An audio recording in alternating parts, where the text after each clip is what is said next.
This must be a tremendous set to work on because it just, it's mostly practical. And, I mean, to build something like this for you to play on has got to be a huge joy.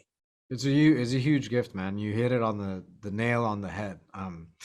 It's like 35 meters high of 3 levels of silo, and you can run and jump and play on it all. And you go into the cafeteria, and the cafeteria is real, and the screen is real, and all of a sudden, as an actor, it takes away some of the anxiety you might have about imagining the same world as everyone else, and all of a sudden you and the rest of the cast can kind of sink into the same world because you're there, and you're living there, and you can feel the immensity of it, and you know that you are just one of 10,000 running around this thing. And so I think the physical scale gives you a real way into the psychological scale of it. Talk to me a little bit about your character, Lucas. Well, look, Lucas is a dreamer, man. He Mm. he brings hope to the story, and he's driven by his curiosity. He no matter how bad I think it gets, there will always be people that are born in humanity, who question and who wonder, could it be different? And I think Lucas is a perfect example of that. When you're working with an ensemble cast like this, I mean, it's a huge and very talented, group of people. Um, this has got to be almost like an education. I mean, you walk on the set and you're learning, you're seeing other actors in their toolboxes, and they're learning from you as well. Um, that also has to make you feel good.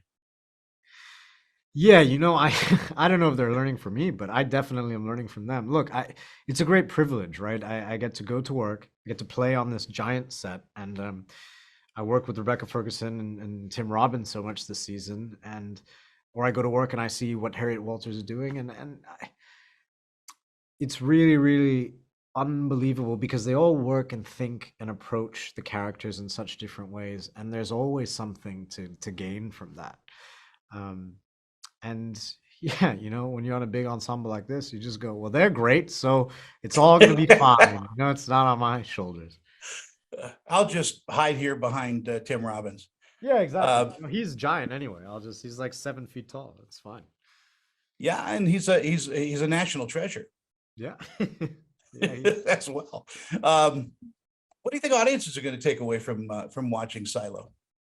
I hope that I hope on one level they find the mystery of it really fascinating, and they find themselves going episode to episode trying to figure out what's happening and why it's happening and who's it and how come, and they ask themselves the same questions that a character like Lucas is asking.